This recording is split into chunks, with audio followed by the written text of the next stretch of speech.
Assalamualaikum warahmatullahi wabarakatuh. Bismillahirrahmanirrahim. Alhamdulillahi rabbil alamin. Assalatu wassalamu ala asyrafil anbiya'i wal mursalin wa ala alihi wa sahbihi ajma'in wa man tabi'ahum bi ihsanin ila yaumiddin. Allahumma salli ala sayyidina Muhammad wa ala ali sayyidina Muhammad kama sallaita ala sayyidina Ibrahim wa ala ali sayyidina Ibrahim wa barik ala sayyidina Muhammad wa ala ali sayyidina Muhammad kama barakta ala sayyidina Ibrahim wa ala ali sayyidina Ibrahim fil alamin innaka Hamidum Majid. Amma ba'du fa ya ibadallah ittaqullaha haqqa tuqatihi wa la tamutunna illa wa antum muslimun. Faqala Allah ta'ala fi kitabihil karim wa huwa asdaqul qailin. A'udzu billahi minasy syaithanir rajim. Bismillahirrahmanirrahim. Wa dzakir fa inna dzikra tanfa'ul mu'minin. Wa qala nabiyyuna Muhammadun sallallahu alaihi wasallam man kharaja fi talabil ilmi fahuwa fi sabilillahi hatta yarji'a. Shadaqallahul azim wa sadaqa rasuluhun nabiyil karim wa nahnu ala dzalika minasyahidina wa syakirin walhamdulillahi rabbil alamin. Hadirin rahimakumullah, sebelum dimulai kita bacakan dulu surah Al-Fatihah, kita niatkan keberkahannya, keutamaannya.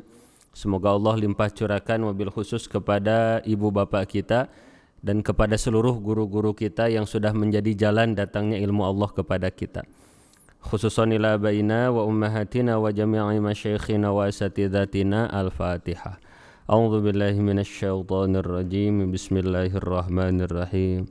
Alhamdulillahi rabbil alamin arrahmanir rahim maliki yaumiddin. Iyyaka na'budu wa iyyaka nasta'in ihdinas siratal mustaqim siratal ladzina an'amta 'alaihim ghairil maghdubi 'alaihim waladdallin. Rabbighfir lana wa liwalidina amin. Yang saya hormati para alimil ulama, para ustadz, para ustadzah, para kesepuhan, wabil khusus seluruh jajaran pimpinan Al-Hilal beserta seluruh jajaran manajemen, seluruh staf karyawan, seluruh pejuang beserta seluruh santriyin wa santriyat serta seluruh orang tua yang semoga kita senantiasa berada dalam limpahan curahan rahmat Allah Subhanahu wa taala. Amin ya Allah ya rabbal alamin. Hadirin jamaah rahimakumullah, bersyukur kita kepada Allah Subhanahu wa taala bahwa di samping segala kesibukan kita, di samping segala keletihan kita gitu, rasa capek ya, yang baru pulang kerja, baru pulang sekolah, ada yang baru pulang olahraga ya, ada yang baru beres futsal, ada yang baru beres main lato-lato ya, capek gitu. Apalagi ada yang cedera misalnya tangannya ya, terkena lato-lato gitu ya. Tapi alhamdulillah Bapak Ibu adik-adik rahimakumullah, walaupun kita capek, sibuk, letih dan lain sebagainya, di saat ini masih diberikan nikmat oleh Allah Subhanahu wa taala untuk bersama-sama berkumpul, bermuajahah, walaupun tidak di tempat yang sama ya. Tapi insyaallah semoga ini tidak mengurangi keberkahan majelis ilmu kita. Ini wajib kita syukuri. Kenapa? Karena ketika Allah masih memberikan kenikmatan kepada kita untuk duduk hadir di majelis ilmu, ini adalah kenikmatan yang luar biasa yang insya Allah bisa menjadi wasilah nanti datangnya kebaikan dari Allah Subhanahu wa taala. Kenapa? Karena yang namanya kebahagiaan itu ada pengundangnya. Ya. Jadi kebahagiaan itu ada pengundangnya, penderitaan itu ada juga pengundangnya. Contoh. Di antara pengundang kebahagiaan itu adalah kalau kita sering melakukan kebaikan. Ya, dan pengundang penderitaan itu kalau kita sering melakukan keburukan.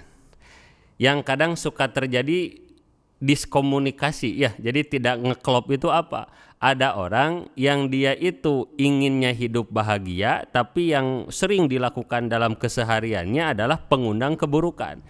Jadi inginnya bahagia tapi yang sering dilakukan keburukan, akhirnya apa? Akhirnya yang sering datang itu adalah penderitaan. Kenapa? Yang sering dilakukannya adalah keburukan.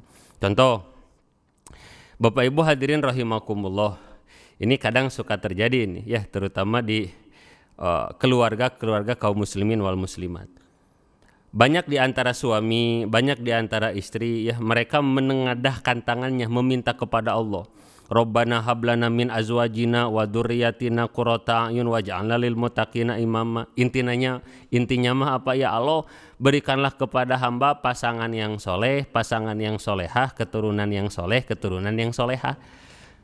Kenapa ingin dapat pasangan yang soleh-solehah, ingin punya keturunan yang berbakti? Kan intinya mah ingin bahagia ya. Nah, contoh nih Bapak Ibu. Ada sebuah keluarga di dalamnya suami istri yang meminta kepada Allah sakinah mawadah warohmah. Berarti inginnya apa? Bahagia. Tetapi yang jadi masalah, ini di dalam rumah itu ada seorang suami atau ada seorang istri yang malah kesehariannya itu pekerjaannya berbuat maksiat. Sehingga apa? Sehingga dia itu senantiasa berpikir, ya Allah, kenapa kok saya kan meminta kepada Allah teh keluarga sakinah mawadah warohmah, tapi kenapa kok setiap hari yang ada malah masalah? Hamba mah suka lihat di TV ya Allah ya, film India, film Korea, suami istri teh meni romantis gitu kan. Tapi kenapa ketika saya pulang ke rumah bersama istri asa tarariis gitu ya. Istri juga sebaliknya ke suami. Bukannya romantis malah lihat suami teh ingin menerkam terus gitu. Kenapa kok bawaannya panas terus kalau bareng suami? Kenapa bawaannya kesel terus ketika bareng sama istri? Padahal di sana sang suami, sang istri misalnya setiap ba'da sholat atau di waktu-waktu yang mustajabah meminta kepada Allahnya apa? Ingin diberikan keluarga sakinah mawadah warohmah. Tapi kenapa kok kebuktiannya malah banyak masalah, malah banyak bertengkar, gak nyaman hati? Itu disebabkan gak ngeklop. Maksudnya gak ngeklop apa? Inginnya bahagia gitu, tapi kesehariannya malah mengundang derita. Maka itu yang kadang suka menjadi tidak ngeklop teh gitu. Inginnya sakinah mawadah warohmah, inginnya diberikan keluarga yang bahagia, tapi punten ya suaminya kurang bisa menjaga matanya. Ya, ketika buka HP yang dilihat penampakan aja terus ya. Ketika lihat YouTube, apalagi ini bapak-bapak yang jamaah YouTube ya, jamaah TikTokiahnya, jamaah Instagramnya, itu kan kadang antara kolbu dan jempol itu nggak bisa diajak kompromi. Kadang ada bapak-bapak udah denger pengajian, ya Allah, hamba harus godul basor, hamba harus menjaga pandangan, tapi ini jempol nggak bisa diajak soleh. Contohnya apa? Ketika buka HP, buka TikTok gitu. Kalau yang dibuka itu yang keluarnya itu video-video ulama, video agim, baru juga assalamualaikum warahmatullahi wabarakatuh. Sahabat-sahabat sekalian langsung di-scroll. Pas keluarnya video Ustadz Abdul Somad baru juga assalamu langsung di-scroll. Jadi kalau yang keluarnya video-video ulama langsung di-scroll. Tapi kalau yang keluarnya video-video penampakan, video-video yang gak baik, video-video yang negatif, ini jempol malah istiqomah gak mau bergerak. Nah ini teh Bapak Ibu rahimakumullah, kalau ditafakuri apa? Bisa mengundang derita dalam keluarga. Maka Bapak Ibu hadirin jamaah rahimakumullah, manakala gitu kan ada orang yang dia itu menginginkan bahagia disertai kesehariannya itu melakukan perbuatan kebaikan, nah maka insya Allah nanti antara ekspektasi dan realita, antara harapan dan keinginan serta kenyataan nanti akan ngeklop. Ya, maka Bapak Ibu rahimakumullah, temanya luar biasa ya di malam hari ini, yakni semangat menebar kebaikan. Kenapa? Karena sing yakin Bapak Ibu rahimakumullah, setiap titik, setiap jengkal, mau sebiji dzarah atau sekian milimeter, yakni kebaikan yang kita tanam, yang kita lakukan itu tidak akan jauh. Kembalinya pasti akan kembali kepada diri kita yang melakukannya. Karena Bapak Ibu rahimakumullah, boleh jadi kalau di hari ini kita merasakan hati yang tenang ya, dengan suami enak, dengan istri enak, dengan anak-anak enak, dengan orang tua enak, kok asa damai di hati. Boleh jadi berkah kebaikan yang sudah kita lakukan di hari kemarin.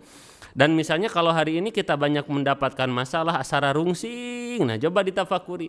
Boleh jadi itu adalah buah daripada kemaksiatan yang kita lakukan di hari yang kemarin. Maka Bapak Ibu rahimakumullah, ketika Allah memberikan kepada hati kita semangat untuk melakukan kebaikan, maka ini adalah nikmat yang luar biasa.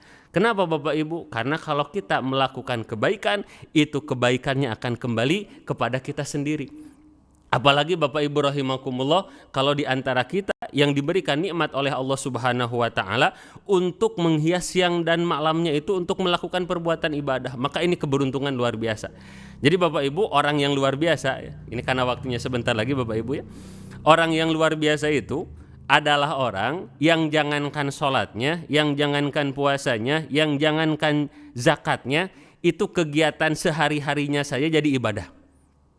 Ya, jadi sekali lagi, jangankan ibadah mahdohnya, ya, jangankan sholatnya, jangankan baca Al-Qur'annya, itu perkara remeh temeh, perkara kecil dalam kesehariannya jadi ibadah.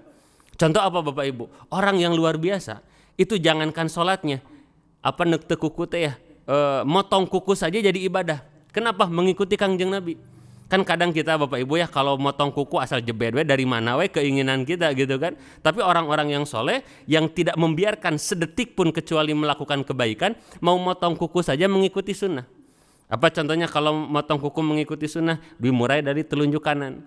Nah, jadi Bapak Ibu di antara amalan yang luar biasa sederhana, tapi kalau kita melakukannya akan berpahala apa? Contoh, jadi kalau motong kuku itu dari jari kanan, ya jari telunjuk kanan, tok tok tok tok gitu kan, langsung ke telunjuk kanan, ke jari manis, ke yakni kelingking, lalu kemana lagi? Ke kelingking kiri, ke sini, ke sini, ke sini, ke jempol kiri, baru diakhiri oleh jempol kanan. Nah maka Bapak Ibu, jangankan sholatnya, jangankan baca Al-Qur'annya, motong kuku berbuah kebaikan. Subhanallah. Satu, jadi orang-orang yang luar biasa itu adalah orang yang jangankan ibadah mahdohnya, sampai gunting kuku, makan, minum, ke WC saja itu jadi ibadah.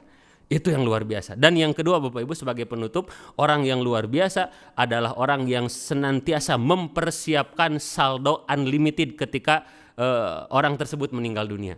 Apa itu diantaranya?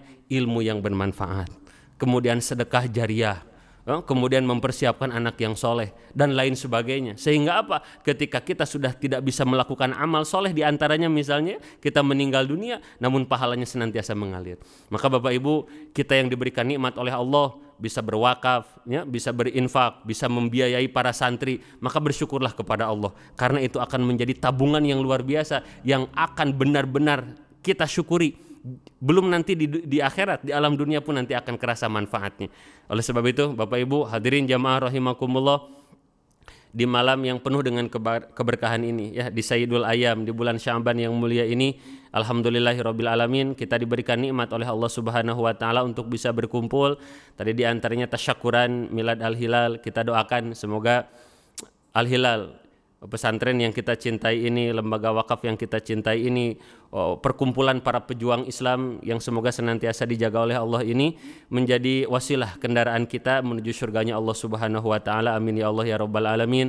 Dan wabil khusus kepada para santriin, para santriat, para orang tua yang ketika ada itu yang kita keluarkan, baik berupa rupiah kita, harta kita, tenaga kita, waktu kita, semoga ini bisa menjadi wasilah gitu untuk mengundang rahmatnya Allah, mengundang kebaikan Allah kepada kita, kepada orang tua, kepada keturunan kita, kepada keluarga besar kita, kepada sahabat-sahabat kita, baik di dunia, di alam dunia ataupun nanti di akhirat. Amin ya Allah ya rabbal alamin. Nah itu Bapak Ibu hadirin jamaah rahimakumullah yang bisa saya sampaikan. Kesimpulannya Bapak Ibu, tidak akan mungkin kita akan memiliki semangat untuk melakukan kebaikan kecuali mutlak dengan rahmat daripada Allah. Tidak akan mungkin kita bisa melakukan kebaikan kecuali mutlak dengan hidayah daripada Allah Subhanahu wa taala. Maka Bapak Ibu, jangan ada siang, jangan ada malam yang terlewat kecuali meminta kepada Allah agar kita senantiasa berada dalam rahmat Allah. Karena Bapak Ibu, kalau kita sudah berada dalam rahmat Allah, nanti hati akan senantiasa memanggil-manggil, mengetuk diri kita untuk senantiasa melakukan kebaikan. Wallahu a'lam bishawab.